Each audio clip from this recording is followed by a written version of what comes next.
Pitch the ball up to him. That's in the air, taken.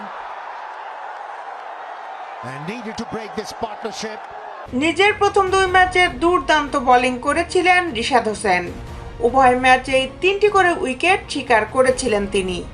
আজও 2 wicket পেয়েছেন এই লেগেই স্পিনার। তবে এদিন বেশ খরুচে ছিলেন রিশাদ হোসেন।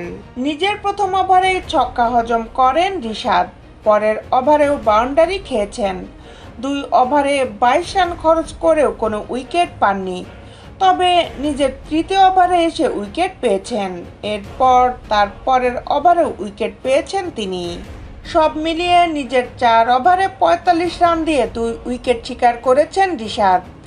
এদিন রিশাদের মতোই খরুচে ছিলেন তার সতীর্থরাও। তাদের নির্ধারিত 20 ওভারে 228 রান করেছে মুলতান সুলতান। মুলতানের 2 ওপেনার এদিন দুর্দান্ত ব্যাটিং করেছেন।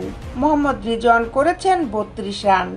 এছাড়া 44 বলে 87 রান করেছেন ইয়াসির খান। 3-এ নেমে উসমান খান করেছেন 39 রান। আর শেষ দিকে ঝড় তোলেন ইফতিখার আহমেদ।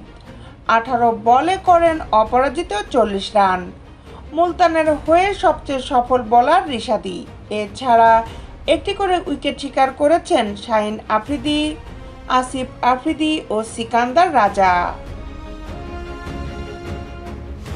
দেশ বিদেশের খেলার আপডেট নিউজ পেতে আমাদের সাথেই থাকুন। Justice sports, Dhaka.